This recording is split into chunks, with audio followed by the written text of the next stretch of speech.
Hello, I'm Professor Moynagh Sullivan from the Department of English at Maynooth University, and I'm here to talk briefly about what universal design for learning means to me. Fundamentally, I see UDL as the bedrock of inclusive education. For me, it represents a practical means of embedding equality and equity, diversity, inclusion, and interculturalism in the steps we take each and every day in the lecture halls and seminar rooms. Each UDL action is like a building block that supports more and more inclusion. When universal design is used for buildings or urban spaces, it takes account of the widest possible population of users and includes things such as ramps, wide doors, sensitive lighting, and so on, so that these features then do not have to be retrofitted to minimize barriers and to provide inclusion.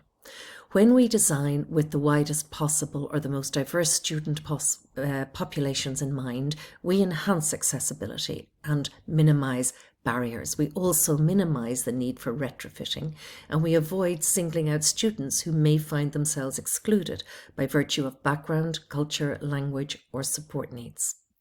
The +1 model, where we can add one small action at a time that can make a big difference to a single student or to many, is a really practical way to begin to make our classes more inclusive. And in making things better for one, we make things better for all.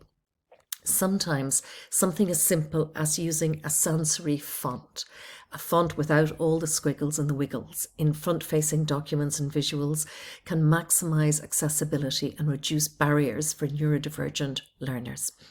Or, for instance, some students do not enjoy speaking in front of a group and find it anxiety-making or difficult in other ways, and yet participation in class is very often included as a component of assessment.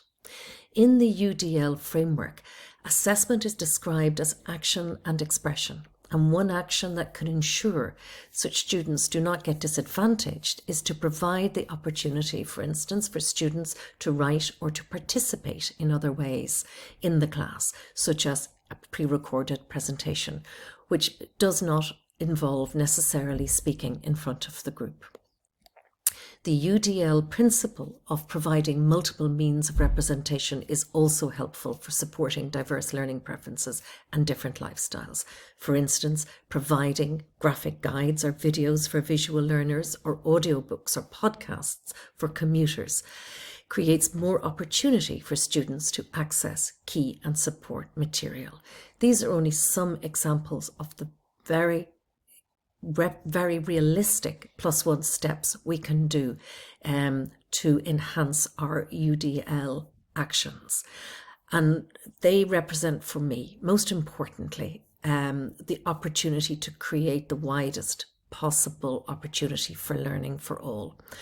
Fundamentally for me, UDL is the realistic, concrete realization and actioning of EDI values. Thank you for your kind attention.